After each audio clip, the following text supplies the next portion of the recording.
La llave no giraba. Simplemente se negaba a moverse dentro del cilindro. Pero antes de contarles sobre ese momento preciso, ese instante glorioso y terrible en el que mi madre intentó entrar a mi casa y su mundo de fantasía se derrumbó frente a sus ojos, tengo que contarles por qué sucedió. Tengo que llevarlos atrás, al origen purulento de todo este desastre familiar. Tengo que explicarles cómo una hija devota se convierte en el verdugo de su propia sangre. Mi nombre es Mireya. Tengo 34 años y, para el mundo exterior, soy la imagen del éxito moderno, fundadora y CEO de una empresa de tecnología educativa en crecimiento, una mujer independiente, fuerte, que se ha hecho a sí misma desde la nada. Pero dentro de las cuatro paredes de mi familia, durante mucho más tiempo del que me gustaría admitir, fui algo muy diferente. Fui, para decirlo en términos crudos y simples, la billetera con patas. La sirvienta glorificada con chequera. La hija que debía callar, agachar la cabeza y pagar. Todo comenzó a fracturarse irreparablemente la noche del cumpleaños 62 de mi madre, Hortensia. La escena todavía me revuelve el estómago cuando la recuerdo, no por la comida, sino por la indigestión emocional que me provocó. Estábamos en el Cardenal, un restaurante exclusivo y tradicional en Polanco, una de las zonas más caras y pretenciosas de la Ciudad de México. Yo no había elegido el lugar, por supuesto. Mi hermana mayor, Jacinta, lo había hecho. Jacinta siempre ha tenido un gusto exquisito y refinado para gastar dinero que no le pertenece. Ella sugirió el lugar con esa naturalidad de quien no tiene que preocuparse por ver el saldo de su cuenta bancaria a fin de mes. Llegué 15 minutos tarde. El tráfico en la ciudad era una pesadilla absoluta, una serpiente roja de luces traseras que se extendía por kilómetros bajo la lluvia, y además, había tenido una reunión crítica con unos inversores ángeles que se extendió más de lo debido. Entré al restaurante con el corazón acelerado, alisándome la falda y buscando la mesa con la mirada ansiosa de una niña que teme ser regañada. Allí estaban. En una mesa redonda cerca del piano. Mi madre, Hortensia, presidiendo la mesa como una reina viuda en su trono, vestida con un traje sastre que yo le había comprado en Navidad. A su derecha, Jacinta, con esa expresión perpetua de estar oliendo algo desagradable, revisando el menú con desdén. A su izquierda, Katia, mi segunda hermana, absorta en su reflejo en la pantalla de su teléfono, retocándose el labial por 10ª vez. Y al final, Leticia, la menor, la bebé de 26 años que todavía no sabía lo que era trabajar un día completo en su vida, jugando con la servilleta de tela. Me acerqué, sintiendo cómo se me tensaban los hombros. Buenas noches, perdón por el retraso, dije, tratando de sonar animada. El tráfico en el periférico estaba imposible y la reunión se alargó. Nadie me respondió de inmediato. Hubo ese silencio pesado, castigador, que mi familia había perfeccionado a lo largo de los años. Ni un hola, ni un cómo estás, ni un te fue bien en tu reunión. Solo silencio y el tintineo de los cubiertos. Finalmente, Jacinta chasqueó la lengua, un sonido seco y molesto, y señaló la botella de vino vacía que reinaba en el centro de la mesa. Era un vino francés importado, un Grand Cru, de esos que cuestan lo mismo que la mensualidad de un auto pequeño. Ya era hora, Mireya, dijo en voz alta, sin dignarse a mirarme a los ojos. Nos estamos muriendo de sed. No quisimos pedir otra botella hasta asegurar que la financiera hubiera llegado. No vaya a ser que luego nos cobres intereses. Esas fueron sus palabras exactas. La financiera. No su hermana. No Mireya. Su cajero automático personal había llegado. Siéntate, hija, dijo mi madre con un tono de mártir sufrido. Ya pedimos por ti. Una ensalada verde. Sé que siempre andas cuidando el dinero, así que pensamos que no querrías gastar en un plato fuerte. Me senté, sintiendo como la humillación me subía por el cuello. Ellas tenían platos con restos de salsas ricas, cortes de carne, mariscos. Yo tenía una ensalada de lechuga triste esperándome. Llamé al mesero para pedir agua. Durante la siguiente hora, me dediqué a ser invisible. Las escuchaba hablar de sus vidas como si yo fuera una extraña que compartía la mesa por accidente. Jacinta se quejaba amargamente de su marido, un hombre bueno pero pasivo, diciendo que no ganaba lo suficiente para cambiar su camioneta este año por el modelo nuevo. Es una vergüenza, decía, moviendo su copa vacía para que el mesero la viera. Tengo que ir a recoger a los niños en una camioneta del 2021. Parezco pobre. Katia, por su parte, hablaba de un viaje a Tulum que planeaba con sus amigas influencers. Necesito outfits nuevos, mamá, decía. No puedo repetir bikini en Instagram. Es suicidio social. Oye, Mireya, dijo, dirigiéndose a mí por primera vez, ¿tú no tienes millas de viajero que me pases para el vuelo? Digo, ¿cómo viajas tanto por trabajo? Las usé para mi viaje de negocios a París la próxima semana, Katia, respondí en voz baja. Ella rodó los ojos. Ay, qué egoísta. Siempre pensando en ti. Leticia, bueno, Leticia hablaba de lo difícil y estresante que era su maestría en Historia del Arte, una maestría que yo estaba pagando íntegramente, incluyendo los materiales, los libros y hasta su transporte. Es que los profesores son unos tiranos, se quejaba. Quieren que lea 3 libros por semana. Es inhumano. Estoy pensando en darme de baja temporal por estrés. Nadie me preguntó por mi trabajo. Nadie me preguntó si estaba cansada. Nadie notó las ojeras bajo mi maquillaje. Yo era invisible hasta que llegó el momento sagrado de la cuenta.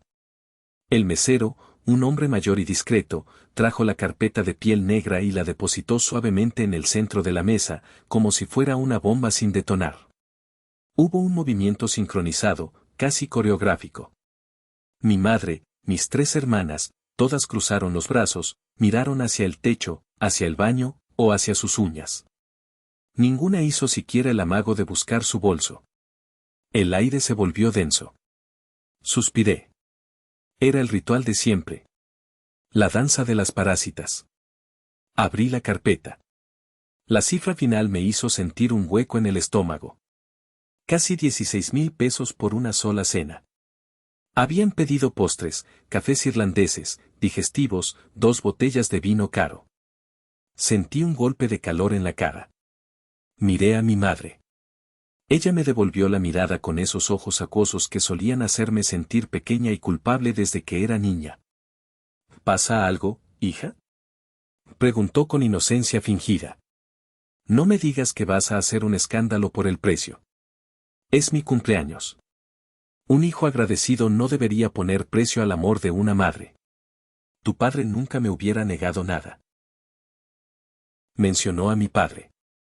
El golpe bajo definitivo. Jacinta soltó una risita cruel y comentó mientras se retocaba el polvo de la cara, ay, mamá, no le hagas caso. Para ella eso no es nada. Seguramente gana eso en una hora sentada en su oficina con aire acondicionado, jugando a la jefa, mientras nosotras sufrimos en el mundo real lidiando con problemas de verdad. Apreté la mandíbula hasta que me dolieron los dientes. Saqué mi tarjeta corporativa, esa tarjeta negra que pesaba en mi mano, y la puse en la carpeta. No es por el dinero, Jacinta, murmuré, aunque sabía que no me escuchaban.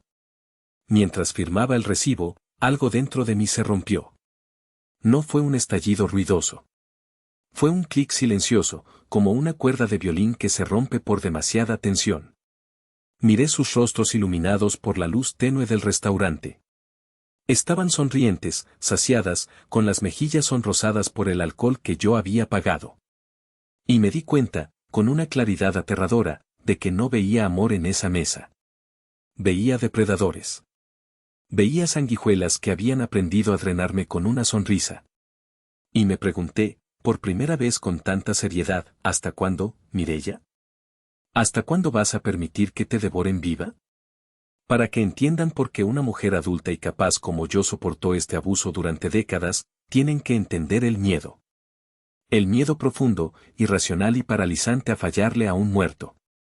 Esa noche, mientras conducía mi auto compacto de regreso a mi pequeño departamento alquilado en la colonia Narvarte, mi mente viajó 20 años atrás. Al día más oscuro, frío y silencioso de mi existencia. El día del funeral de mi padre, Rogelio. Yo tenía apenas 14 años. Mi padre había sido el sol de nuestro sistema solar familiar. Un hombre trabajador, bondadoso hasta la falla, que se mató trabajando doble turno en una fábrica de textiles para darnos todo lo que mis hermanas y mi madre exigían. Murió de un infarto fulminante en la línea de producción. Su corazón, demasiado grande y demasiado cansado, simplemente se detuvo. Recuerdo el olor de la funeraria. Ese olor dulzón y nauseabundo de nardos y crisantemos mezclado con cera derretida y café barato. Recuerdo el frío que hacía, un frío que no venía del aire acondicionado, sino que parecía emanar de las paredes, metiéndose en los huesos. Mi madre estaba destrozada. O eso parecía ante los ojos de los vecinos y familiares. Se aferraba al ataúd de madera barnizada gritando, haciendo un espectáculo operístico de su dolor, desgarrándose la ropa negra. Pero cuando la gente se fue, cuando el último tío lejano se despidió y quedamos solo nosotras 5 frente a la tumba abierta, su actitud cambió. Ella me tomó de los brazos. Sus uñas largas se clavaron en mi carne a través de mi suéter escolar. Me apretó tan fuerte que me dejó marcas moradas que duraron días. Me obligó a mirarla a los ojos. Tenía el maquillaje corrido, pareciendo una máscara grotesca de dolor y exigencia. Escúchame bien, Mireya, me siseó, con un tono que nunca le había escuchado. Tu padre se ha ido. Nos ha dejado solas. Y tú eres la mayor en inteligencia. Tú eres la fuerte. Tu padre siempre dijo que tú eras la única con cabeza para los números, la única que no era una inútil. Yo temblaba, las lágrimas corrían por mi cara de niña, pero no podía apartar la mirada. Ahora tú eres el hombre de la casa, continuó, cargando sobre mis hombros infantiles el peso de un patriarcado muerto. Mis nervios no aguantan, Mireya. Yo no puedo trabajar, me muero de tristeza. Y tus hermanas, míralas. Jacinta es tonta, Katia es vanidosa y Leticia es una bebé. Ellas son débiles. Necesitan protección. Me sacudió violentamente. Júramelo. Júramelo aquí mismo, frente al cuerpo de tu padre que nos mira desde el cielo. Júrame que nunca las dejarás desamparadas. Júrame que trabajarás hasta sangrar si es necesario para que a ellas no les falte nada. Júrame que tomarás el lugar de tu padre. Júralo. Lo juro, mamá. Lo juro, sollocé, aterrorizada, creyendo que si decía que no, el fantasma de mi padre me odiaría para siempre. Esa promesa, arrancada bajo coacción emocional en el momento más vulnerable de mi vida, gobernó mi existencia. Se convirtió en mi religión y mi condena. Estudié la preparatoria y la universidad con becas de excelencia, manteniendo un promedio perfecto mientras trabajaba de mesera, de bibliotecaria, de recepcionista nocturna. Mientras mis hermanas iban a fiestas, yo estudiaba cálculo integral. Mientras ellas compraban ropa de moda con el poco dinero de la pensión, yo guardaba cada centavo para pagar la luz y el agua. Jacinta se casó joven y mal, con un hombre que no tenía ambición, y yo pagué su boda para que mi madre no sufriera la vergüenza de una fiesta pobre. Katia intentó ser modelo, actriz, cantante, influencer, y yo financié cada curso, cada sesión de fotos, cada capricho. Leticia, la más pequeña, fue la que recibió más. Clases de ballet, escuela privada, coche al cumplir 18 años. Yo fui la arquitecta de mi propia prisión dorada. Al llegar a mi departamento esa noche después de la cena, el teléfono vibró en el asiento del copiloto. Era una notificación automática de mi banco. Transferencia exitosa, Universidad Iberoamericana, Colegiatura Leticia. Monto, 25,000 pesos MXN. Era una suma considerable. Dinero que yo había ganado sudando en negociaciones, durmiendo 4 horas al día. Y lo peor, lo que más me dolía, es que sabía por una amiga en común que Leticia probablemente ni siquiera estaba asistiendo a clases. La semana anterior la habían visto en Cuernavaca un martes por la mañana, subiendo historias de fiesta. Subí las escaleras a mi departamento. Abrí la puerta. Me recibió el olor a encierro y humedad. Me senté en el sofá de mi sala, un mueble viejo de color café que había comprado de segunda mano hace 5 años. Era irónico, casi cómico si no fuera trágico. Yo, la CEO de una empresa tecnológica en auge, vivía en un departamento de 2 habitaciones con muebles desgastados, sin cuadros en las paredes, comiendo atún de lata muchas noches, mientras pagaba las hipotecas, los viajes y los lujos de mi familia. Ellas vivían mejor que yo con mi propio dinero. Mi madre siempre me decía que yo era austera por naturaleza, que no tenía gusto, que era una codiciosa y una tacaña por querer guardar el dinero en inversiones en lugar de disfrutarlo como ellas.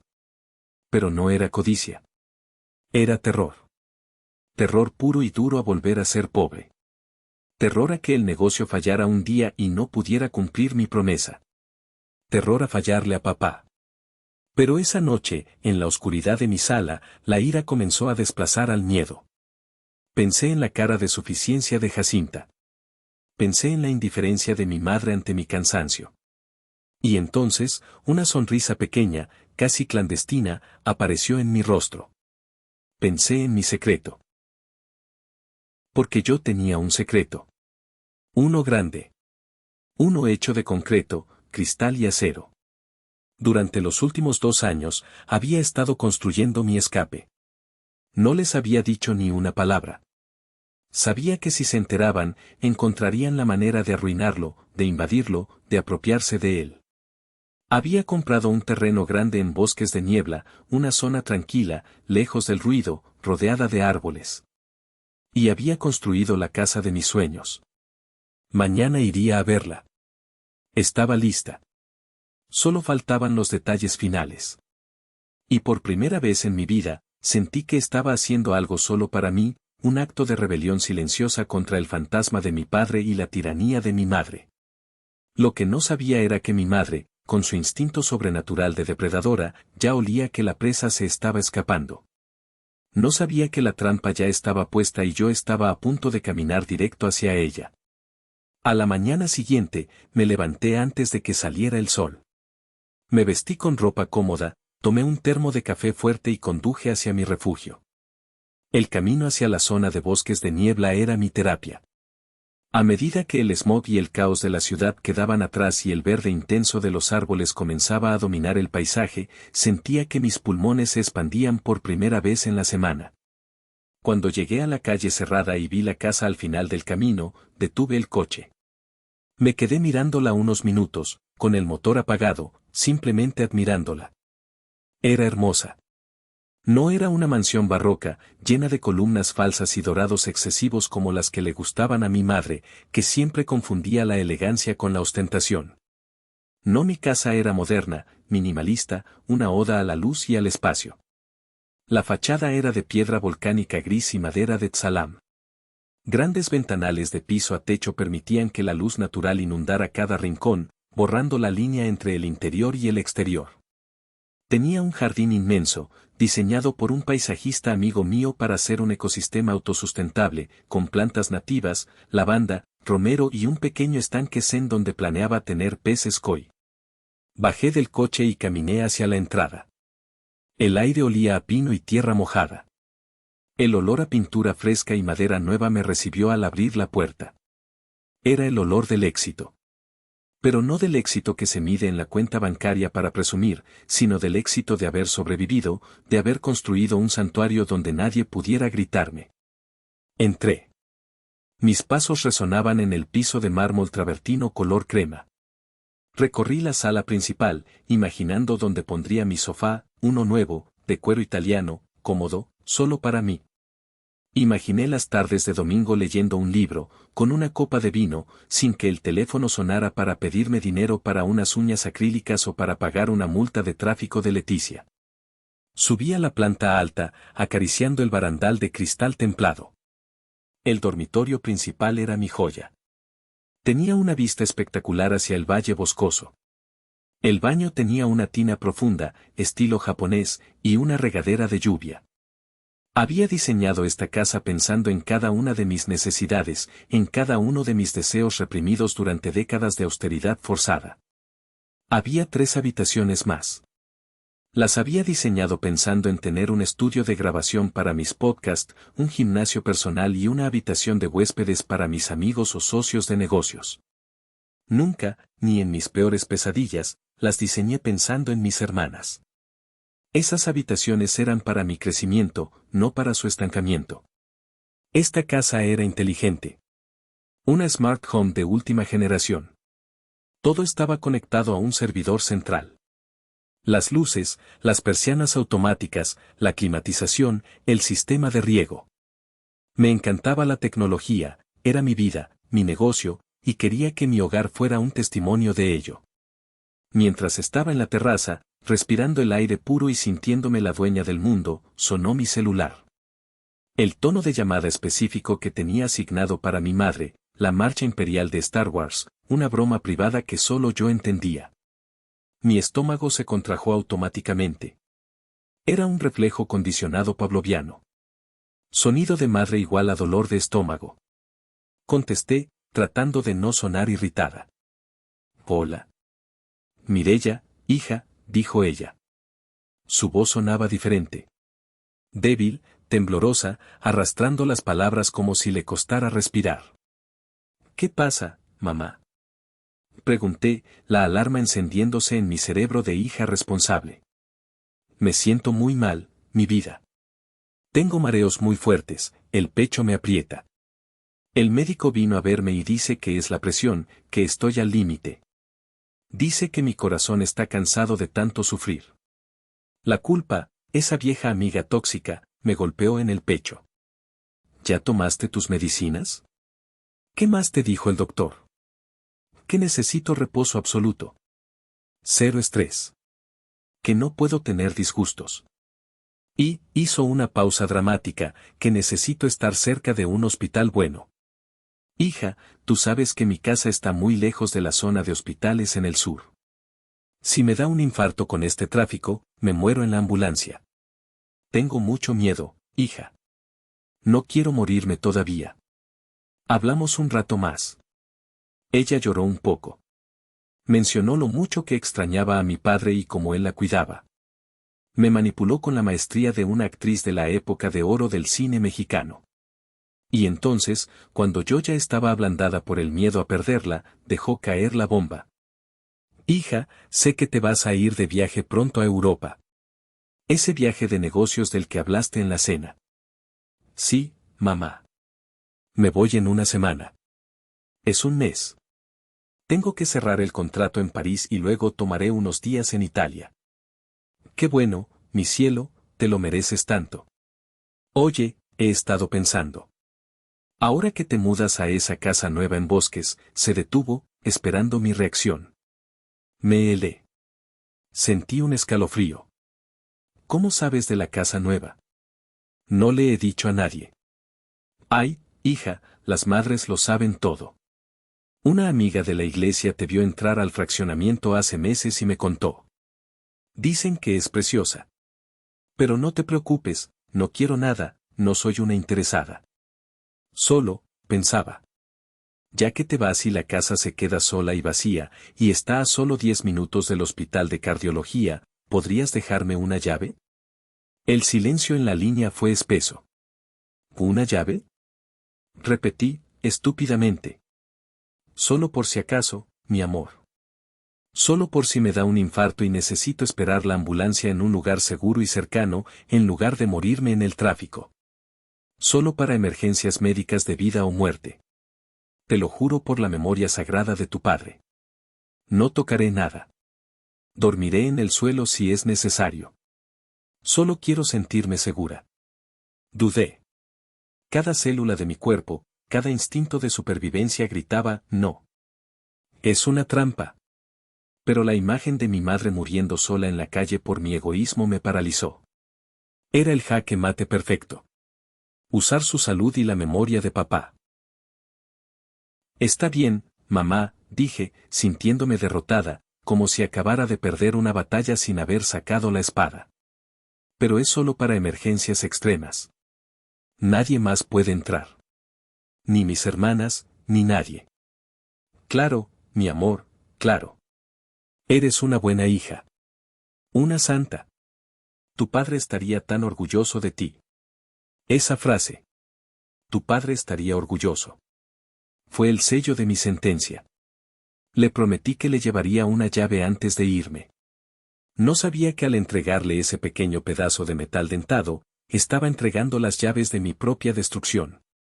Y tampoco sabía que ese acto de supuesta bondad filial sería el catalizador de la guerra más brutal y despiadada que nuestra familia jamás hubiera visto. La semana antes de mi viaje fue un torbellino de estrés y cafeína. Entre cerrar los últimos detalles de los proyectos en la empresa, dejar a mi equipo preparado y organizar mi mudanza express a la casa nueva, apenas dormí 3 horas por noche. Contraté una mudanza discreta para llevar mis cosas a Villa Libertad. Mis libros, mi ropa, mis equipos de cómputo de alto rendimiento. La casa empezó a sentirse habitada, a oler a mi perfume, a café, a vida. Configuré el sistema de seguridad básico, pero no tuve tiempo de probarlo a fondo. El día antes de volar a París, con las maletas ya en el coche, fui a casa de mi madre para despedirme y entregarle la maldita llave. La casa de mi infancia siempre olía a encierro y a popurrí viejo. Entré y encontré a mi madre en su habitación, acostada en la cama, con una pañoleta en la cabeza y las cortinas cerradas, luciendo increíblemente frágil. Había una puesta en escena digna de un premio de la Academia, frascos de pastillas esparcidos estratégicamente en la mesita de noche, un vaso de agua a medio tomar, un rosario entre las manos y una imagen de la Virgen de Guadalupe velando su sueño. Jacinta estaba allí, sentada en una silla, mirándome con desdén mientras yo me acercaba a la cama con cautela. «Aquí tienes, mamá», dije, sacando la llave plateada de mi bolso.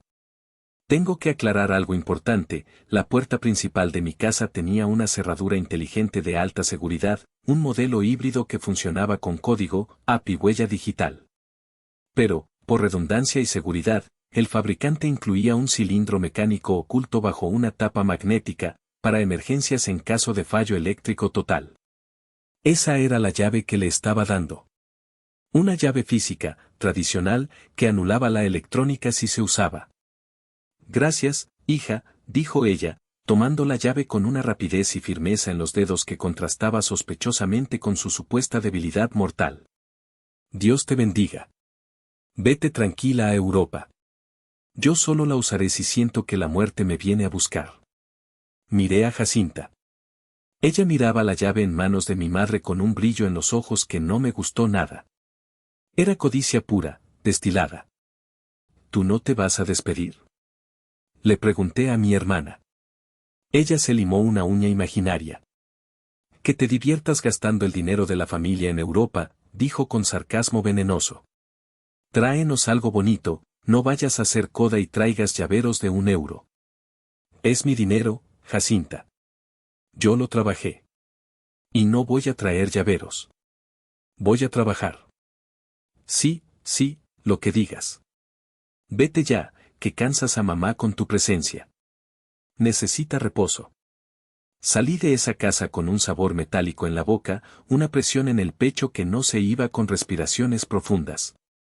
Sentía que había cometido un error garrafal. Mi intuición me gritaba que diera la vuelta y les quitara la llave.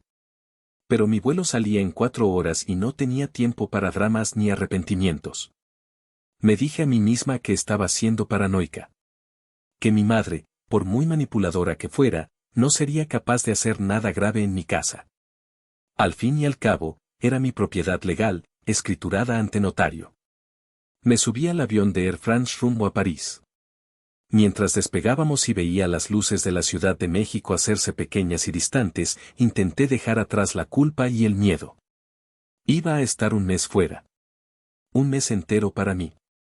Iba a cerrar el contrato más grande de mi carrera y luego recorrería la Toscana. Cerré los ojos, me recosté en el asiento y me prometí desconectar.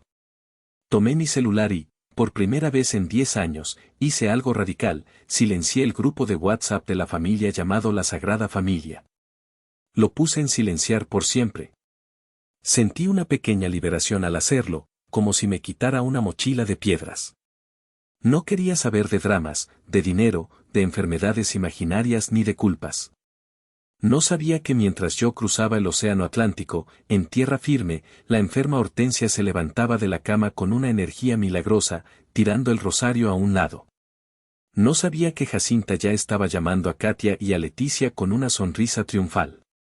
No sabía que la llave que acababa de entregar no iba a ser usada para una emergencia médica, sino para una invasión planificada al detalle.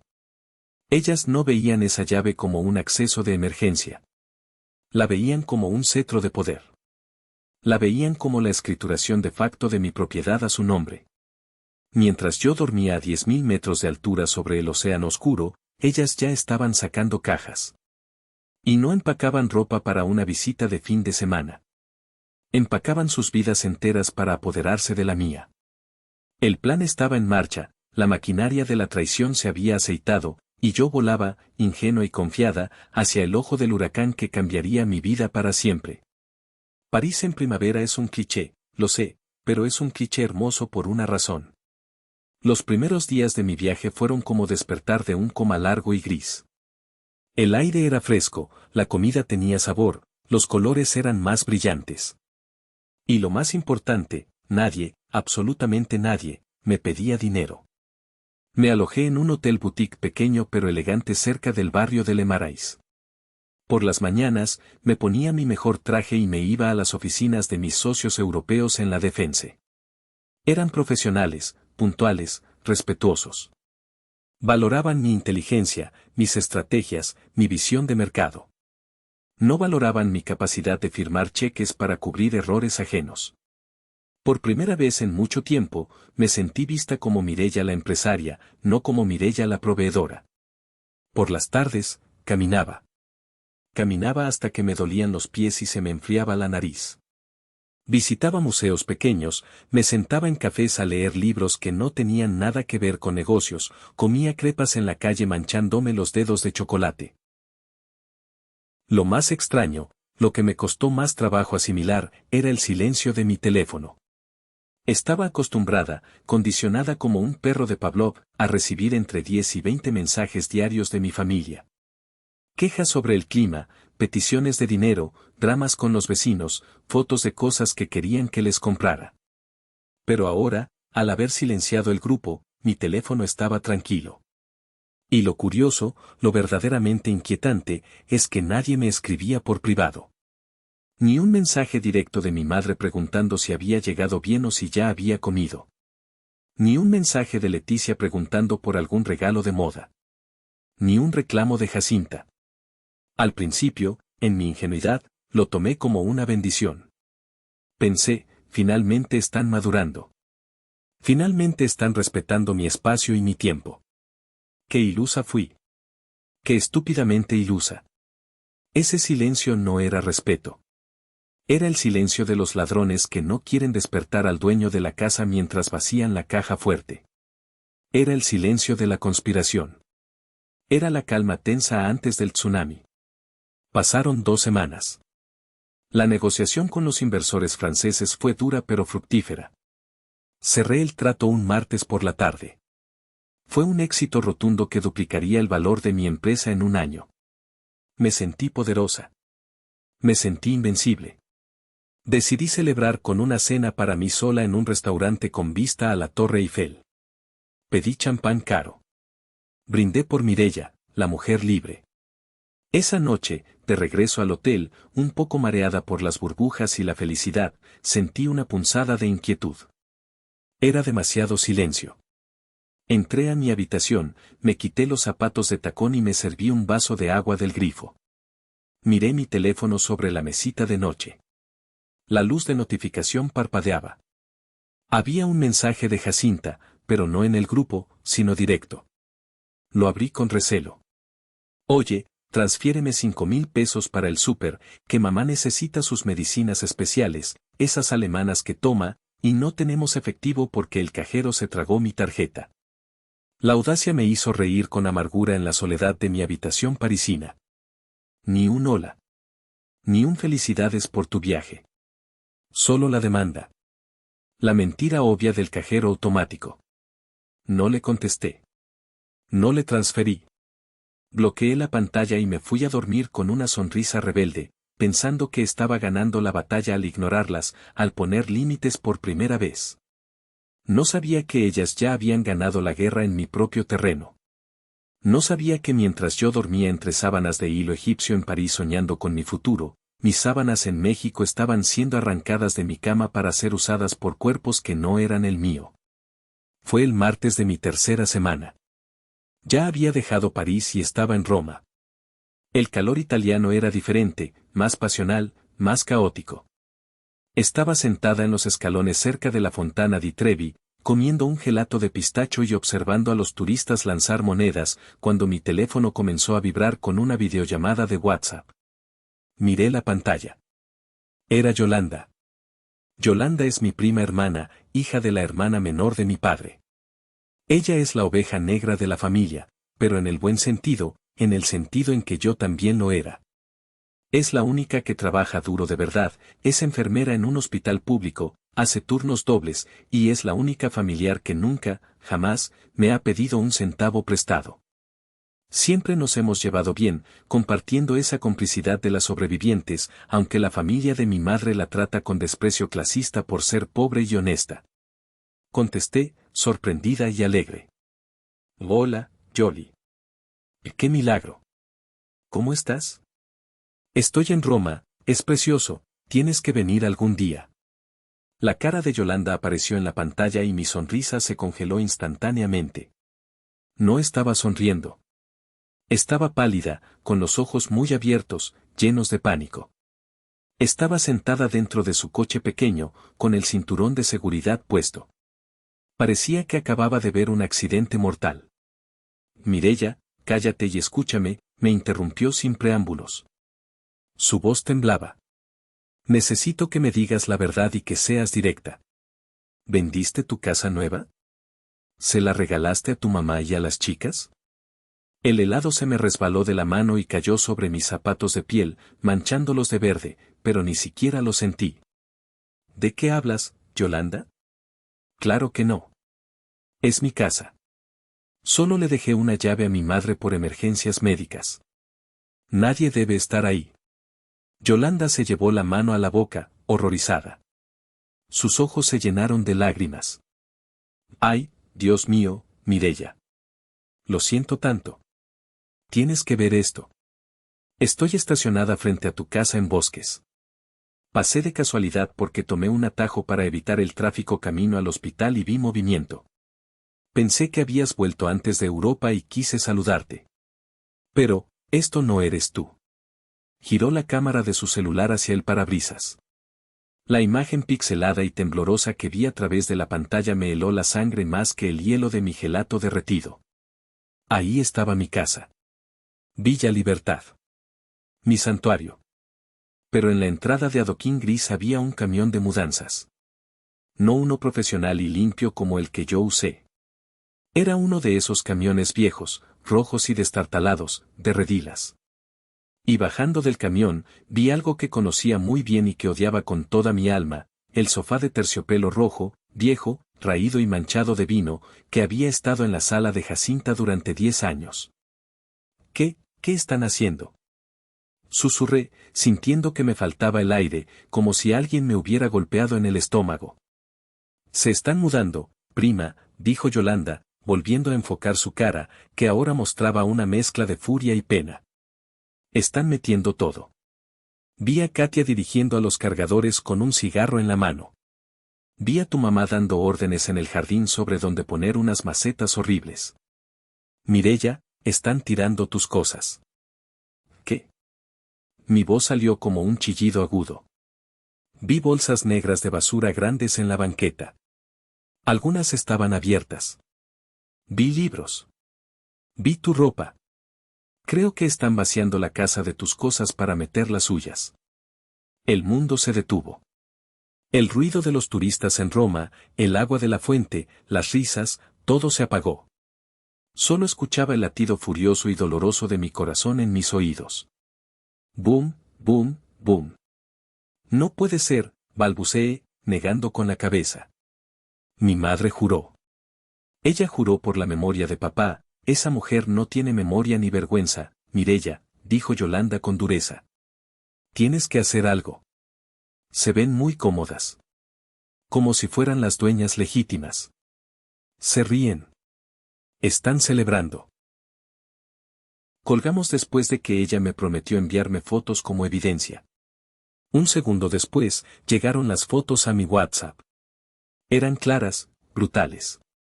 En una se veía a mi madre, Hortensia, de pie en mi pórtico, con los brazos en jarras, señalando hacia adentro como una generala victoriosa. En otra, Jacinta y Katia cargaban unos cuadros horribles de payasos llorando con marcos dorados baratos, esos cuadros que siempre habían tenido en su casa y que yo detestaba. Estaban profanando mi santuario minimalista. Estaban llenando mi espacio puro con su basura vieja y su energía tóxica. Mis manos temblaban tanto que casi se me cae el teléfono al suelo adoquinado de Roma. La ira comenzó a subir por mi garganta como bilis caliente, ácida. Revisa el chat familiar, escribió Yolanda en un mensaje de texto. Seguro ahí dijeron algo. No pueden ser tan estúpidas de no dejar rastro. El chat. El maldito chat que había silenciado para tener paz. Con dedos torpes y entumecidos, abrí WhatsApp. Busqué el grupo La Sagrada Familia. Había cientos de mensajes no leídos. 99 más. Respiré hondo, tratando de no vomitar, me senté en el borde de la fuente, sin importarme mojarme el pantalón caro, y empecé a leer. Lo que encontré allí no fue una conversación familiar. Fue la autopsia detallada y cronológica de una traición imperdonable. Empecé a hacer scroll hacia atrás, retrocediendo en el tiempo hasta el día que me fui. Necesitaba ver cómo había evolucionado el cáncer. Al principio, los mensajes eran normales, banales. Memes de Piolín dando los buenos días, chismes sobre vecinas, quejas del calor. Pero 2 días después de mi partida, el tono cambió sutilmente. La semilla del mal fue plantada. Hortensia, ay, mis niñas, que sola me siento en esta casa vieja. Todo cruje. Y pensar en esa casa tan grande y nueva de Mireya allá sola, vacía, desperdiciada. Es un pecado mortal. Dios no quiere que los espacios se desperdicien cuando hay necesidad. Jacinta, mamá, tienes la llave. Deberíamos ir a cuidarla.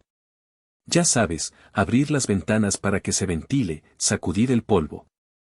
Para que cuando la princesa vuelva no se queje. Katia, oigan, ¿vieron las fotos que subió Mireya de París a Facebook? ¿Qué vida se da? Cenando en barcos, bebiendo vino. Y nosotras aquí sufriendo con el calor y los mosquitos. No es justo que la riqueza esté tan mal repartida en esta familia. Seguí bajando. El plan se fue gestando día a día, alimentado por la envidia y la justificación moral torcida. Hortensia, he estado orando y pensando mucho. Esa casa es demasiado para una sola persona.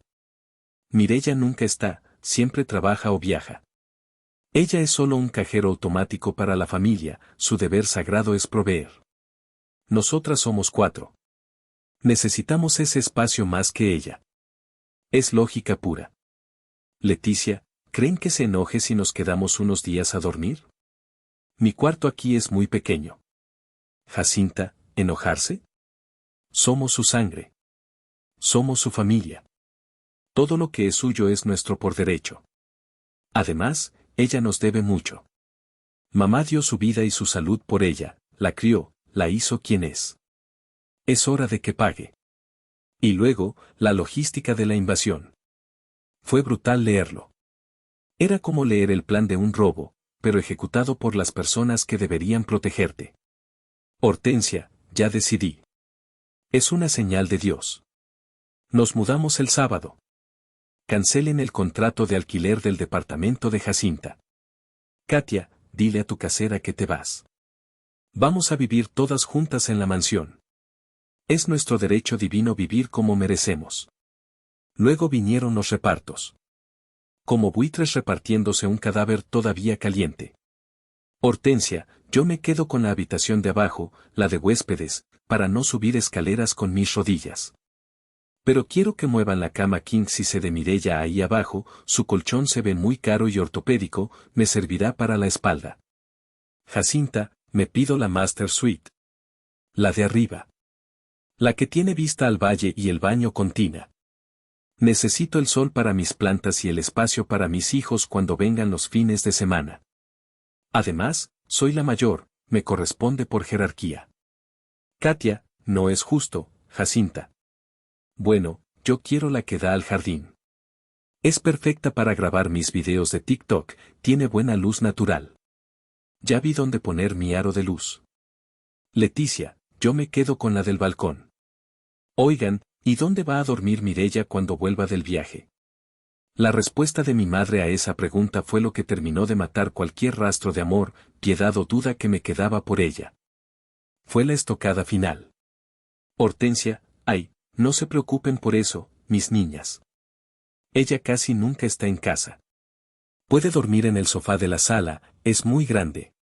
O mejor, hay un cuarto pequeño junto a la lavandería, el de servicio, el que era para la muchacha. Ahí cabe un catre perfectamente. Al fin y al cabo, ella siempre ha sido muy simple, muy rústica. No necesita lujos. Ella trabaja para nosotras, es la proveedora, no necesita descansar tanto como nosotras que somos delicadas. Leí esa frase 3 veces. 4 veces. Ella trabaja para nosotras. Cuarto de servicio. No era su hija. Era su empleada. Su animal de carga. Su esclava financiera. Seguí leyendo, con los ojos nublados por lágrimas de rabia. Había fotos. Fotos de Jacinta posando frente a mi espejo con mi vestido de seda italiano favorito, el que usé para recibir un premio. Fotos de Katia probándose mis joyas y haciendo encuestas en Instagram, ¿me las quedo? Jacinta, miren, ya tiré esas porquerías de libros viejos que tenía en el estudio. Nadie lee eso, puro libro aburrido de negocios. Ahora será el cuarto de juegos para la Xbox de mis hijos. Katia, ya vendí la cafetera esa rara de espresso que tenía en la cocina. Me dieron 3,000 pesos en Marketplace. Con eso compramos las pizzas y los refrescos para la fiesta de inauguración. Habían vendido mis cosas. Habían tirado mis libros. Estaban planeando una fiesta de inauguración en mi casa, sin mí, con mi dinero. Sentí una lágrima correr por mi mejilla. Pero no era una lágrima de tristeza. Era caliente. Quemaba como ácido. Me levanté de la fuente. Los turistas seguían riendo, ajenos a que una mujer acababa de perder a su familia y su inocencia en medio de Roma. Miré la pantalla una última vez. El último mensaje era de hoy, hace apenas una hora. Hortensia, mañana a las 9 de la mañana llega el camión grande con el resto de los muebles pesados. Quiero que todas estén ahí puntuales. Mañana empieza nuestra nueva vida de ricas. Bendito sea Dios que nos proveyó esta casa y ablandó el corazón de Mireya para darnos la llave. Dios no les proveyó nada, pensé, apretando el teléfono hasta que mis nudillos se pusieron blancos. Fui yo. Yo construí esa casa con mi sudor. Y yo se las voy a quitar con mi fuego. Caminé de regreso al hotel como un autómata. No veía las calles de Roma, no veía el Coliseo a lo lejos. Mi mente, que es una mente de ingeniera, estructurada y lógica, comenzó a procesar los datos a una velocidad vertiginosa. El dolor inicial, agudo y paralizante, se estaba transformando mediante una alquimia oscura en algo frío, duro y calculador. En ira pura. Ellas creían que yo era débil. Toda su vida habían apostado a mi debilidad, a mi necesidad patológica de aprobación, a mi miedo a quedarme sola. Creían que, al volver de Europa, me encontraría con el hecho consumado, con ellas instaladas, y que, como siempre, haría un berrinche de 5 minutos para luego bajar la cabeza y aceptar mi destino de servidumbre. Creían que lloraría un poco, pero que al final diría, está bien, mamá, quédense, no las voy a echar a la calle. Porque eso es lo que la vieja Mireya siempre había hecho. La Mireya que temía al fantasma de papá. Pero no conocían a la nueva Mireya. La Mireya que había diseñado y construido esa casa desde los cimientos. La Mireya que acababa de negociar con tiburones financieros en París y había salido victoriosa. Esa Mireya ya no tenía 14 años. Esa Mireya ya no tenía miedo. Esa Mireya estaba furiosa. Llegué a mi habitación de hotel, cerré la puerta y tiré el bolso al suelo. Me serví un vaso de agua y me miré en el espejo de cuerpo entero. Mis ojos estaban rojos e hinchados, sí. Pero mi mandíbula estaba tensa, cuadrada. Mi postura era erguida. Se acabó, dije en voz alta a la habitación vacía. Mi voz sonó extraña, grave. Se acabó la billetera. Se acabó la hija sumisa. Se acabó la hermana tonta. Tenía menos de 24 horas. El mensaje de mi madre decía claramente que la mudanza grande, la definitiva, llegaba mañana a las 9 de la mañana hora de la Ciudad de México. Eso significaba que tenía tiempo. Ellas tenían la llave física. Esa llave de latón. Pensaban que ese pedazo de metal les daba el control total. Pero olvidaron algo fundamental. Olvidaron quién soy. Olvidaron que soy una ingeniera experta en tecnología. Olvidaron que mi casa no es solo ladrillos y cemento, es un cerebro digital conectado a la nube. Y olvidaron que yo, y solo yo, tengo la contraseña maestra, el God Mode. Tomé mi iPad Pro y mi teléfono. Me senté en el escritorio del hotel, abrí mi laptop y desplegué mi centro de comando. No iba a volver a México corriendo, llorando y gritando para hacer un escándalo en la calle. Eso sería patético y vulgar. Eso sería jugar su juego. Iba a pelear esta guerra desde aquí, desde mi silla ergonómica en Roma, a 10.000 kilómetros de distancia, como una generala dirigiendo un ataque con drones de precisión quirúrgica. Ellas querían una casa inteligente. Querían lujos. Bueno, iban a descubrir lo inteligente y hostil que podía ser esa casa para defenderse de los parásitos. Sonreí.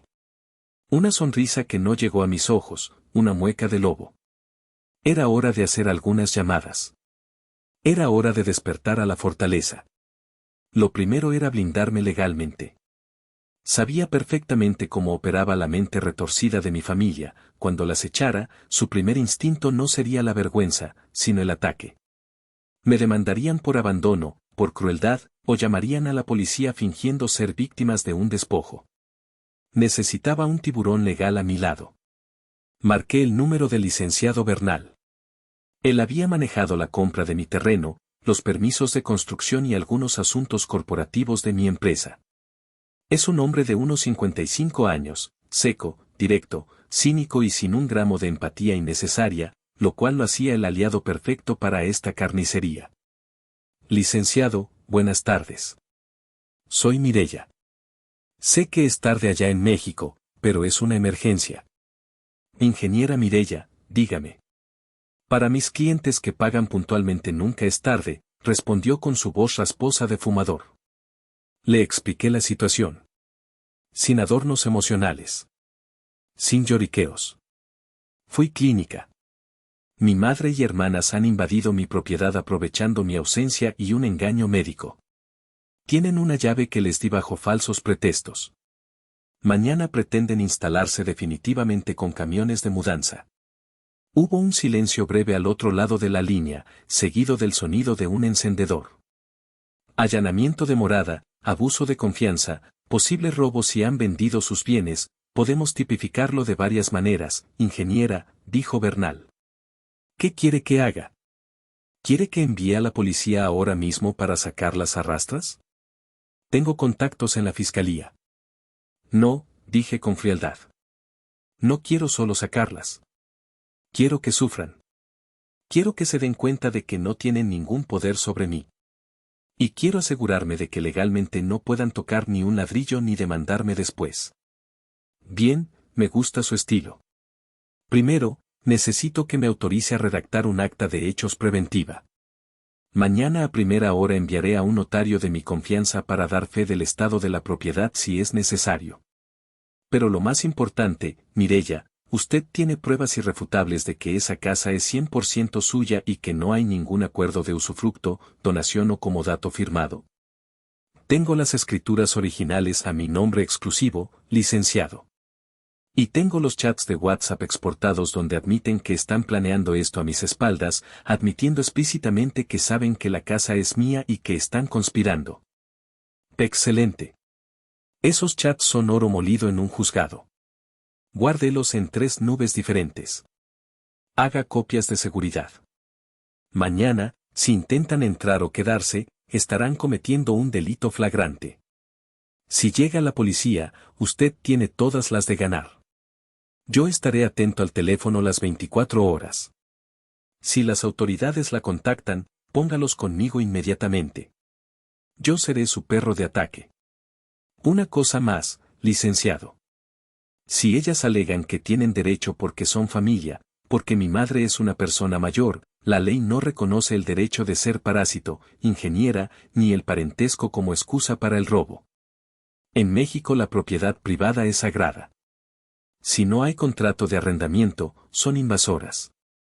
Punto. Gracias, licenciado. Prepárese, mañana será un día largo y divertido. Colgué. La parte legal estaba cubierta. Tenía el escudo y la espada de la ley. Ahora venía la parte física. La parte tecnológica. La parte divertida. Busqué en mi agenda el contacto de Seguridad Total, la empresa de alta gama que había instalado el sistema básico de mi casa durante la construcción. Pedí hablar directamente con Rogelio, el jefe de operaciones especiales. Él me conocía bien, yo había sido una cliente extremadamente exigente y conocedora durante la instalación inicial. Rogelio, soy Mireya. Tengo un problema de seguridad nivel rojo. Código 0. Dígame, jefa. ¿Le intentaron hackear el servidor? Preguntó, con tono alerta. Peor. Tengo una intrusión física inminente de personas hostiles que tienen una llave mecánica antigua del sistema de respaldo. Necesito que esa llave deje de funcionar. Para siempre. Y necesito ver, oír y controlar todo lo que pasa en mi casa, con la mejor calidad posible, desde Roma. Rogelio, siendo un profesional, entendió la gravedad rápido. La cerradura que usted tiene actualmente es híbrida, jefa. Si tienen la llave física del cilindro de emergencia, pueden girar el mecanismo y entrar, anulando la electrónica. La única forma de evitar eso remotamente, no existe. Necesitamos cambiar el hardware físicamente. ¿Puedes ir ahora mismo? Miré mi reloj. Eran las 8 de la noche en México. Ya estaba oscuro. Pago tarifa de emergencia triple. No me importa el costo. Quiero que quiten el cilindro mecánico. Quiero que la única forma de entrar a esa casa sea biométrica o con código digital encriptado. Quiero que tapen cualquier agujero de llave. Puedo estar ahí en una hora con mi equipo táctico. Cambiaremos el módulo de la puerta principal y las de servicio por el modelo Fortress X1. Son cerraduras de grado militar, sin ranura para llave, totalmente lisas. Solo panel táctil de cristal y lector de retina / huella. Si se va la luz, tienen batería interna para 6 meses. Hazlo. Y Rogelio, quiero más. Quiero que actives los micrófonos bidireccionales de las cámaras exteriores e interiores al máximo volumen. Quiero poder hablar a través de ellos y que mi voz suene como la de Dios. Y quiero que configures una alarma de perímetro silenciosa que me avise a mi celular si alguien respira cerca de mi puerta. Entendido. ¿Quiere que pongamos guardias físicos armados en la entrada? No. Quiero que se enfrenten a la casa. Quiero ver sus caras de confusión cuando la tecnología las rechace. Quiero que se sientan impotentes ante una puerta que no obedece. Que los guardias estén cerca, en la calle, ocultos en una patrulla civil, por si acaso se ponen violentas y rompen algo. Pero no intervengan a menos que yo lo ordene o que haya daño material visible. A la orden, jefa. En 3 horas tendrá su fortaleza impenetrable lista. Hice la transferencia bancaria inmediatamente desde mi app. Fue costoso, obscenamente costoso, más de lo que ganaba mi hermana Jacinta en 6 meses. Pero cada peso valía la pena por la paz mental y la satisfacción que me daría. Me imaginé a Rogelio y sus hombres trabajando en la oscuridad de la noche, destornillando las viejas cerraduras vulnerables, instalando los paneles negros y brillantes, conectando los cables de fibra óptica que convertirían mi hogar en una bóveda bancaria. Mi madre tenía una llave de latón del siglo pasado. Yo tenía el futuro. Esa noche no dormí. ¿Cómo podría?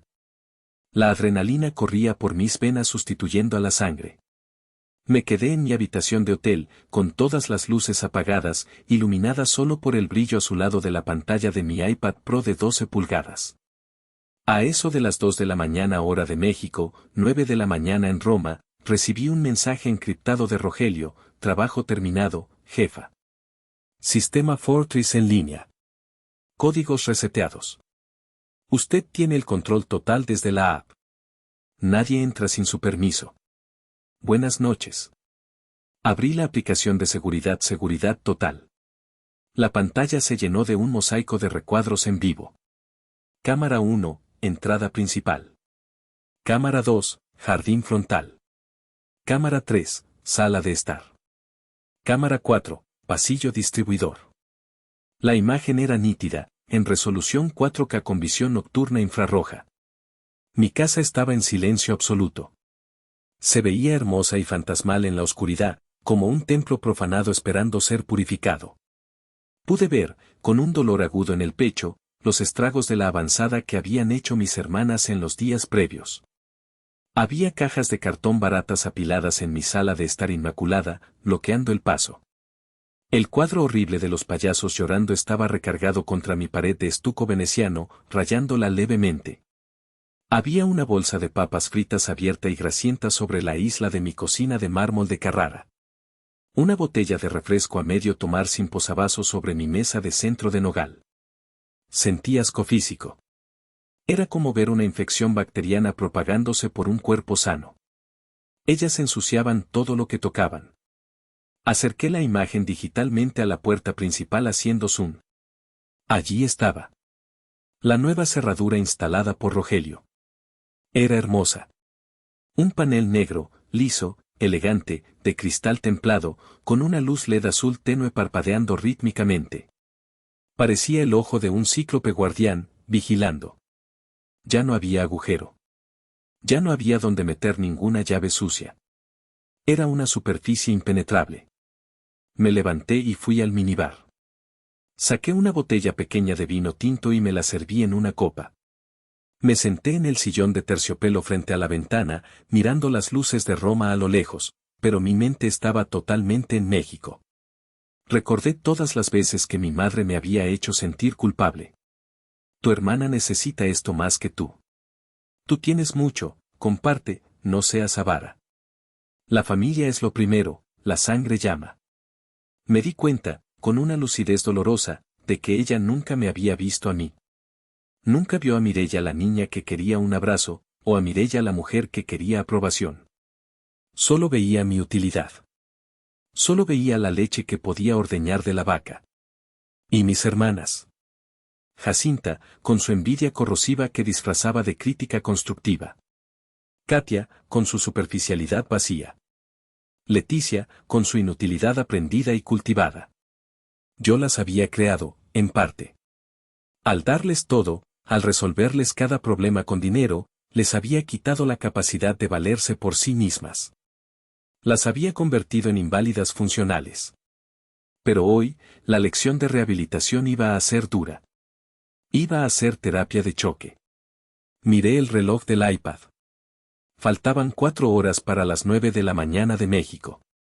Era como estar en el centro de control de la NASA esperando el lanzamiento de un cohete, o mejor dicho, esperando el impacto de un asteroide.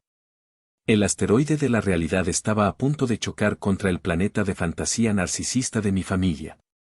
Bebí un sorbo de vino. Sabía a uvas y a venganza. Toqué la pantalla, acariciando virtualmente mi puerta. Ven, mamá, susurré a la oscuridad. Ven con tus cajas y tu soberbia. Ven e intenta entrar. Te estoy esperando. La alarma de detección de movimiento de mi celular sonó como un grito de guerra digital, rompiendo el silencio de mi habitación en Roma. Eran las 8:55 de la mañana exactas en la Ciudad de México. Dejé mi libro, tomé el iPad y abrí la aplicación al instante. Mi corazón martilleaba contra mis costillas, no de miedo, sino de anticipación. En la pantalla de alta definición, vi llegar el desfile grotesco. Primero, el coche de mi madre. Un sedán Toyota gris que yo le había comprado hace 2 años y del cual yo pagaba el seguro y los servicios. Se estacionó con total impunidad justo en la entrada de mi garaje, bloqueando el paso, subiéndose a la banqueta. Luego llegó Jacinta en su camioneta familiar sucia, seguida de Katia y Leticia en el auto compacto rojo de la menor. Parecía una caravana gitana. Parecía que iban a una fiesta, no a una mudanza. Iban maquilladas, peinadas de salón. Hortensia llevaba un vestido de flores vaporoso y un sombrero de ala ancha para el sol, como si fuera la dueña de una hacienda colonial supervisando la cosecha de sus siervos. Se bajaron de los autos entre risas y gritos agudos. Puse el audio al máximo. Los micrófonos de alta ganancia de Rogelio captaron todo, incluso el canto de los pájaros. ¡Ay, qué emoción, mamá! Chillaba Katia, dando saltitos. Ya quiero ver cuál es mi cuarto para empezar a decorar. Compré unas luces LED increíbles. Recuerden, niñas, decía Hortensia, con voz de mando y autoridad prestada, traten bien a los cargadores, pero vigilen que no rayen nada. Esta es nuestra casa ahora y hay que cuidarla como oro. Es la herencia de la familia. Nuestra casa. La bilis me subió a la boca al oírla. Detrás de ellas, apareció el camión de mudanzas. Un vehículo enorme, de 3 toneladas. Se estacionó con un resoplido ruidoso de frenos de aire, soltando una nube de humo negro sobre mis lavandas. 2 hombres robustos con fajas de carga bajaron. Jacinta se acercó a ellos inmediatamente, con esa actitud prepotente y mandona que tanto odiaba en ella. «Oigan, cuidado con ese mueble, es una antigüedad valiosa», les gritó, señalando un trinchador viejo, apolillado y horrible que estaban empezando a bajar. «Si le hacen un rasguño, se los descuento de la propina». «Sí, señora, no se preocupe», dijo uno de los hombres, rodando los ojos visiblemente cuando ella se dio la vuelta. Las vi caminar hacia la puerta principal como si fueran las dueñas del universo. Caminaban sobre mi césped recién cortado con sus tacones, haciendo agujeros en la tierra. Leticia iba grabando todo con su celular en vertical, haciendo un blog para sus historias de Instagram. «Hola amigos, hoy es el gran día, nos mudamos a la nueva mansión de la familia, miren qué entrada tan espectacular, todo esto es nuestro». Llegaron al pórtico techado. Se amontonaron frente a la puerta de madera maciza. Yo contuve la respiración en Roma. Mis dedos flotaban sobre el botón del micrófono. Era el momento. Hortensia se adelantó al grupo. Se colocó al frente, buscó en su bolso de marca, falso, con teatralidad exagerada. Sacó la llave. Esa llave maldita de latón que yo le había dado con tanto amor y preocupación por su salud. «Bueno, hijas, bienvenidas a su nuevo hogar», dijo, sonriendo de oreja a oreja, sintiéndose la matriarca benevolente. Extendió la mano temblorosa de emoción hacia la puerta. Y entonces, se detuvo. La vi fruncir el ceño a través de la cámara 4 Kelvin. Acercó la cara a la puerta, entrecerrando los ojos. «¿Qué es esto?», murmuró, confundida. «¿Qué pasa, mamá?», preguntó Jacinta, impaciente, cargando una planta de plástico. «Abre ya, que pesa». No hay agujero. No hay donde meter la llave». «¿Cómo que no hay agujero?». «Estás ciega, mamá». Jacinta dejó la planta y la empujó suavemente para ver. Las 4 cabezas se juntaron, mirando el panel negro liso de la nueva cerradura biométrica Fortress X1. «Seguro tiene una tapa», dijo Katia, la experta en modernidad. «Muévela, deslízala». Hortensia empezó a rasguñar el panel con sus uñas, buscando desesperadamente una ranura, un botón, algo. Tocó la pantalla táctil por accidente y los números digitales se iluminaron en un azul brillante y futurista, pidiendo un código de acceso de 6 dígitos. «¡Ay!», gritó Hortensia, asustada por la luz repentina, dando un salto atrás. «¿Qué es esta cosa del diablo? La semana pasada no estaba así. Tenía una cerradura normal, redonda». «Mireya debió cambiarla antes de irse», dijo Leticia, bajando el celular y dejando de grabar. «¿Nos dio el código? ¿Te mandó algún número?». «No me dio nada», dijo Hortensia, su voz empezando a subir de tono, pasando de la confusión al pánico. Me dio esta llave. Tiene que haber una forma de abrir con llave. Es mi casa. Empezó a golpear el panel de cristal templado con la llave metálica. Clac, clac, clac. El sonido seco me dolió como si me golpearan a mí. Abre, maldita cosa. Gritó mi madre, perdiendo los estribos. Soy la dueña. Jacinta se unió a la histeria. Empezó a golpear la madera de la puerta con el puño cerrado. Mireya. ¿Estás ahí? Sabemos que cambiaste esto para molestarnos. Gritó, aunque sabía perfectamente que yo estaba en Europa. La lógica no era su fuerte cuando estaba enojada. Los cargadores, que seguían bajando muebles, se detuvieron y se miraron entre ellos, incómodos. El jefe de la mudanza, un hombre con bigote, se acercó al pórtico limpiándose el sudor. Disculpe, señora, ¿tienen la llave o no? El reloj corre y nosotros cobramos por hora de espera. No podemos dejar los muebles en la calle. Si tenemos la llave. Chilló Hortensia, girándose hacia él y agitando el pedazo de metal inútil en su cara. Es mi casa.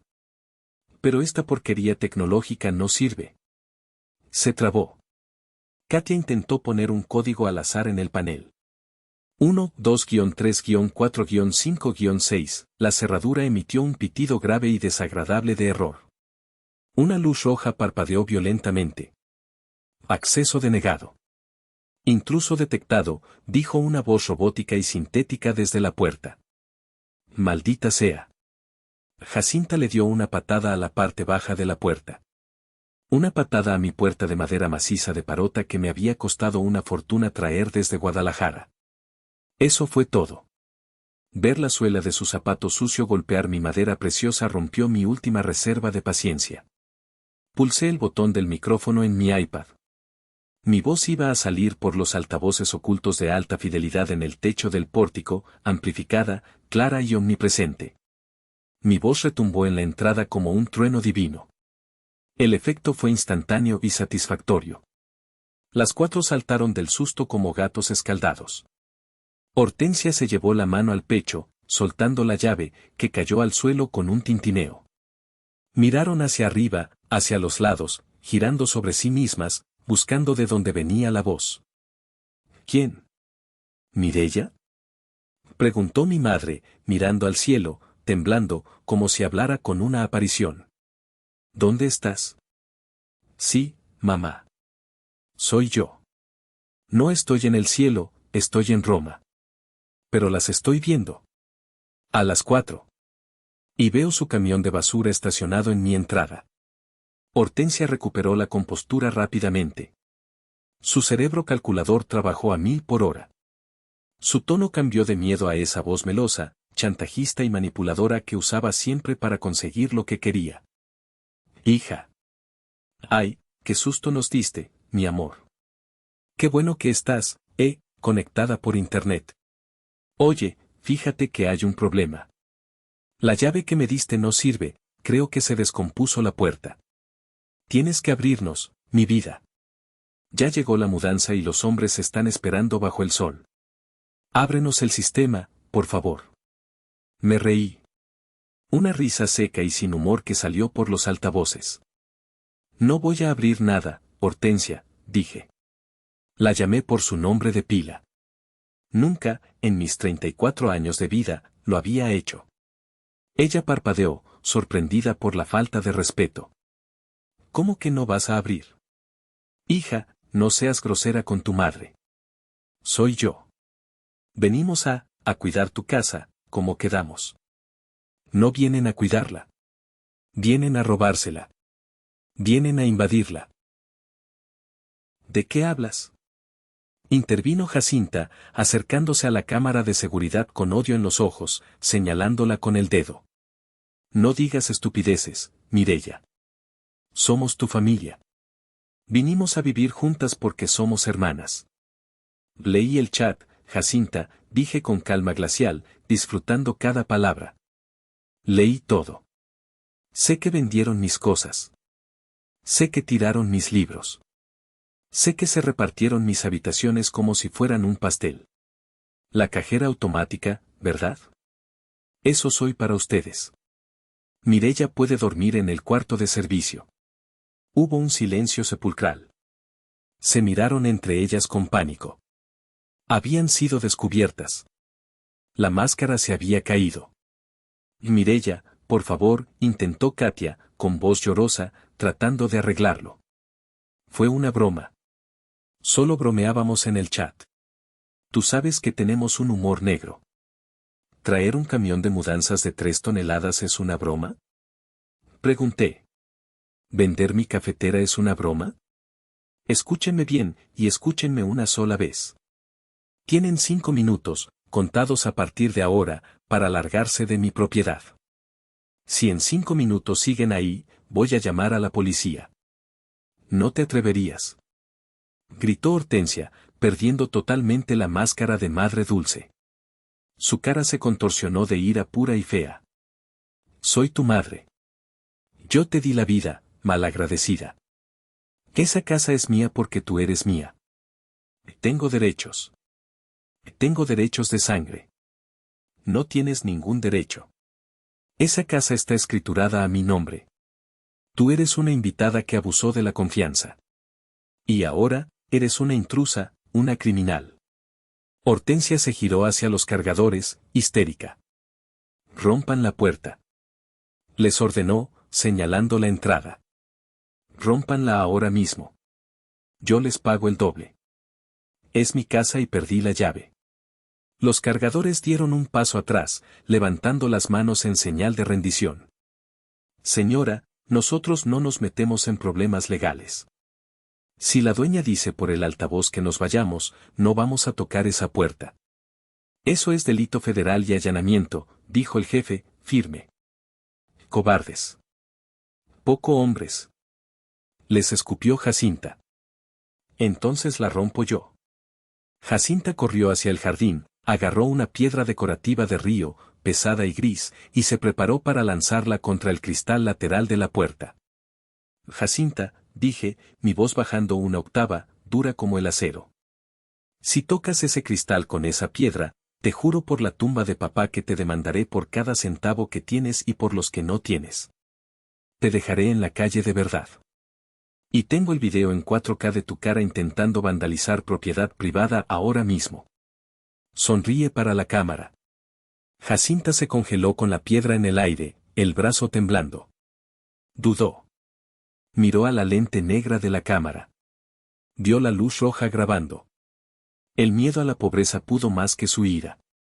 Bajó la piedra lentamente y la dejó caer al césped. Eres una maldita egoísta, gritó Hortensia, llorando de rabia e impotencia. Te vas a quedar sola. Te vas a podrir en tu dinero. Ojalá te mueras sola como un perro. Maldita seas. Esas palabras dolieron. Claro que dolieron. Era mi madre maldiciéndome. Pero también me liberaron. Rompieron la última cadena emocional que me ataba a ella. Prefiero estar sola que mal acompañada por ustedes, dije. Se acabó el tiempo. Estoy marcando al 911. Vámonos, mamá. Dijo Leticia, entrando en pánico total, jalando el brazo de mi madre. Yo no quiero ir a la cárcel. Tengo la beca. Nadie se va. Chilló Hortensia, zafándose. Ella no lo hará. No tiene el valor. Tomé mi otro teléfono y marqué el número de emergencias, poniendo el altavoz cerca del micrófono del iPad para que escucharan la llamada. 911, ¿cuál es su emergencia? Se oyó la voz clara y profesional de la operadora. Hola, quiero reportar un allanamiento en curso y tentativa de robo en la calle Bosques de Niebla número 45. Hay 4 mujeres intentando forzar la entrada y poniéndose violentas. Tengo evidencia en video en tiempo real. Entendido, señora. ¿Está usted en peligro? Estoy monitoreando remotamente. Pero están agrediendo mi propiedad. Enviamos una unidad. Llegarán en 3 minutos. Al escuchar eso, el color desapareció de la cara de Hortensia. Se puso gris. La realidad la golpeó como un tren. Su hija, su billetera, su tonta hija sumisa, había llamado a la policía. La guerra había terminado. Y ellas habían perdido de forma humillante.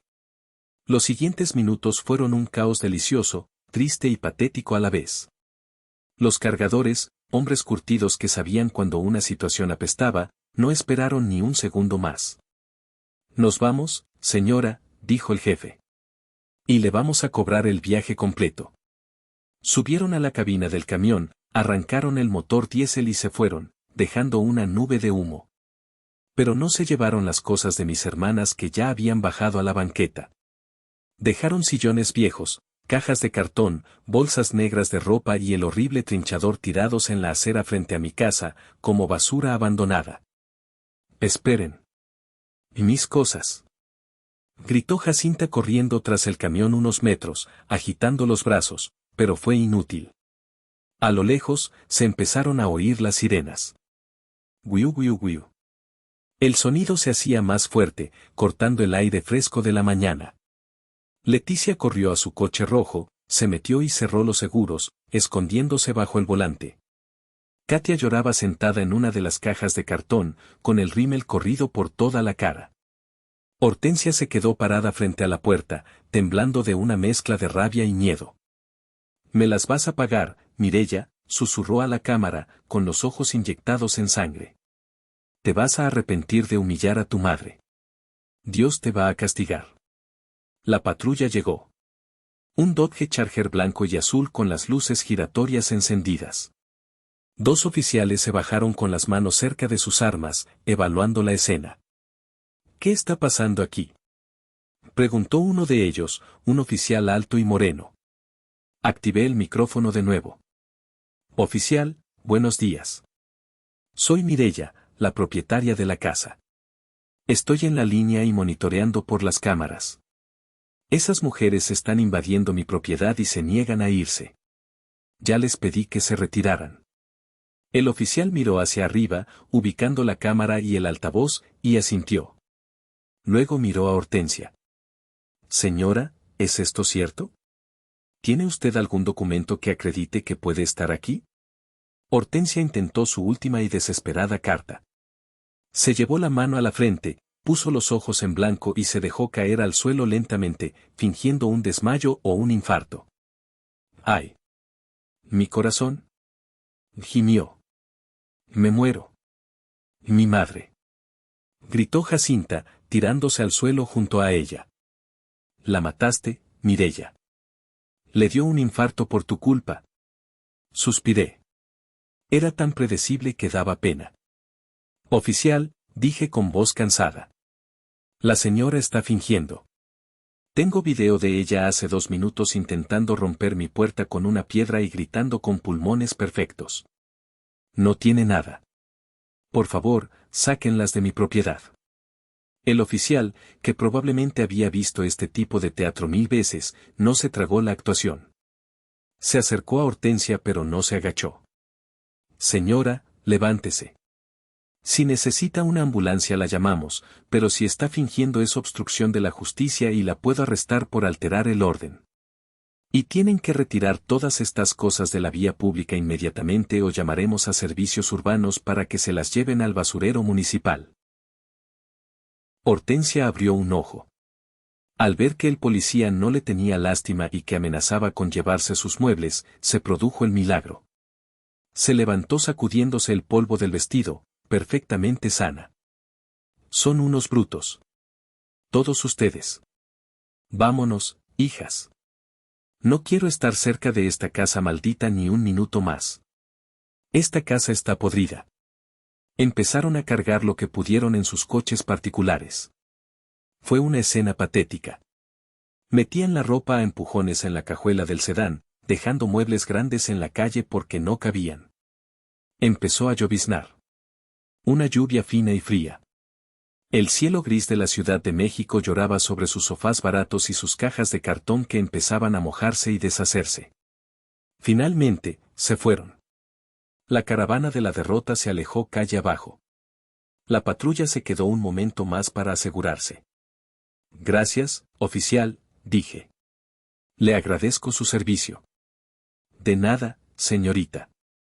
Buen sistema de seguridad tiene. Que tenga buen día.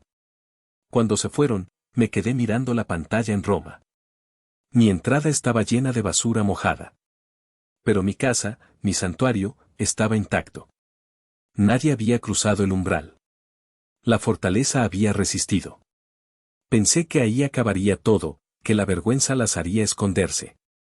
Pero subestimé su codicia. La codicia es una bestia que nunca duerme. Un mes después, cuando ya había regresado a México y estaba viviendo en mi casa, después de limpiar la entrada, me llegó una notificación judicial. Me habían demandado. La demanda, redactada por algún abogado de tercera categoría, decía que yo había incumplido un contrato verbal vinculante en el que les prometía la casa, y que ellas, confiando en mi palabra de buena fe, habían incurrido en gastos masivos, la mudanza, la cancelación de sus contratos de alquiler vigentes, y sufrido daño moral y psicológico severo. Pedían 5 millones de pesos de indemnización y el derecho a habitar la propiedad. Fui al juzgado de lo civil con el licenciado Bernal. Yo iba impecable, vestida con un traje sastre azul marino de diseñador, tranquila. Ellas llegaron viéndose desaliñadas, vestidas con ropa vieja, intentando dar lástima al juez. El juez, un hombre serio, mayor, con gafas gruesas, leyó la demanda en silencio. Luego miró al licenciado Bernal. Su señoría, dijo Bernal, poniéndose de pie con elegancia. Esta demanda es una fantasía. Aquí presento las pruebas documentales. Escritura pública número 45.890 de la propiedad a nombre exclusivo de mi cliente. Y lo más importante.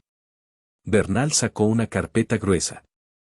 Presento transcripciones notariadas y certificadas por perito informático de las conversaciones de WhatsApp del grupo La Sagrada Familia, donde las demandantes admiten conspirar para invadir la propiedad sin el conocimiento de la dueña, aprovechando su viaje al extranjero. Entregó la carpeta.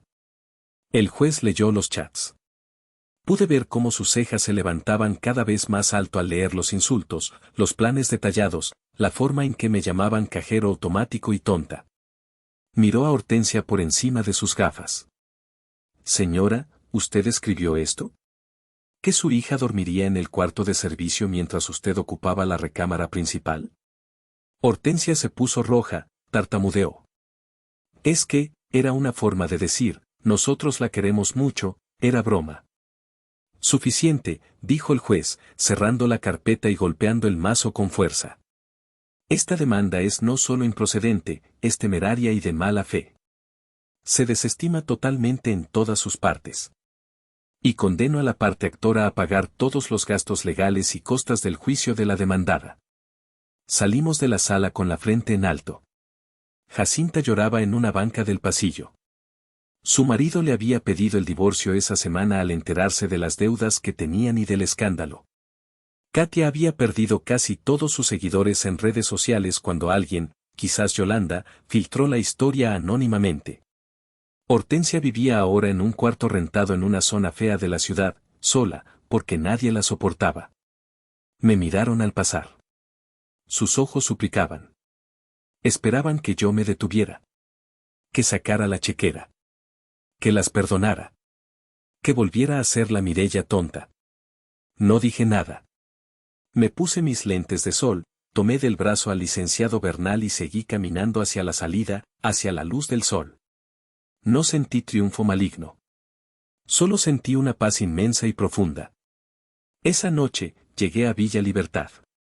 La entrada estaba limpia.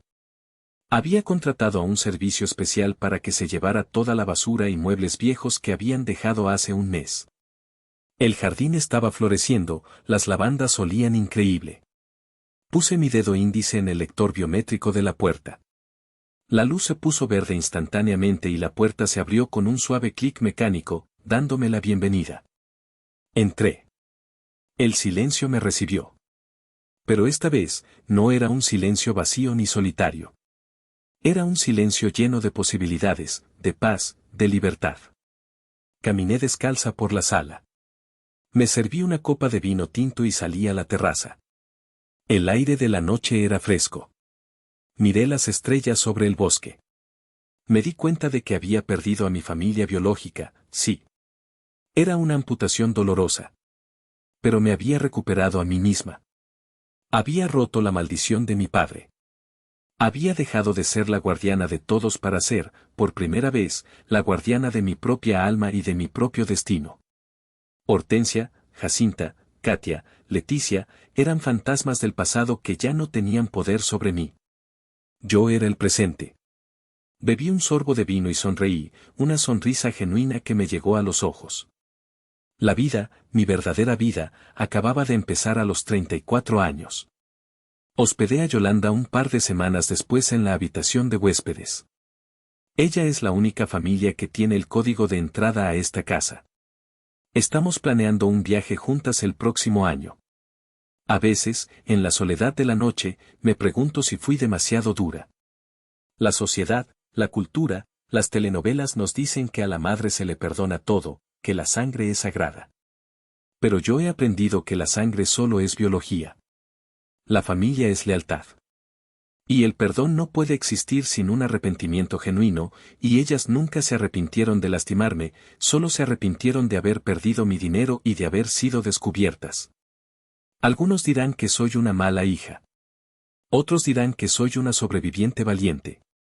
Yo solo sé que, cuando cierro los ojos en mi cama king size, en mi habitación principal llena de luz de luna, duermo tranquila, sin deudas emocionales, sin miedo.